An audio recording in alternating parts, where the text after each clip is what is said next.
আজ হলো সানডে আর আমি আজ না অনেক সকালে ঘুম থেকে উঠেছি কারণ আজকে আমার রয়েছে ডক্টর চেকআপ। আর এত সকাল সকাল না আমার কখনোই হেভি ব্রেকফাস্ট করতে একদমই ভালো লাগে না। আমি যত সম্ভব পারি একটু হালকা ব্রেকফাস্ট করার চেষ্টা করি।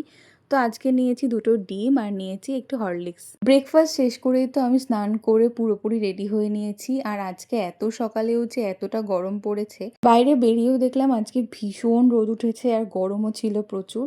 তো ফার্স্টে ওখানে পৌঁছেই তো সব কিছু কমপ্লিট করে দুজনে খেলাম হচ্ছে ব্রেড বাটার। আর হসপিটাল বা ডক্টর চেকআপ মানেই তো ওয়েটিং আর ওয়েটিং।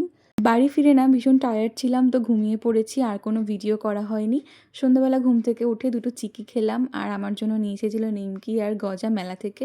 তো সেটা খেতে খেতে সবার সাথে বসে অনেকটা সময় গল্প করলাম। আর দেখো, রাবার প্ল্যান্টটাকে আপাতত আমি এখানটায় রেখেছি, বেশ ভালো লাগছে, হয়তো অন্য কোথাও চেঞ্জ করতে পারি। তারপর আর কিছু করা হয়নি, রাতে সব কিছু ভিজিয়ে রাখলাম। আর আজকে মাছগুলোকে দেখো লো লাইটে কি ভালো লাগছে দেখতে। আমার এই ছোট ছোট মিনি ব্লগগুলো তোমাদের দেখতে কেমন লাগছে প্লিজ আমাকে কমেন্টসে জানিও।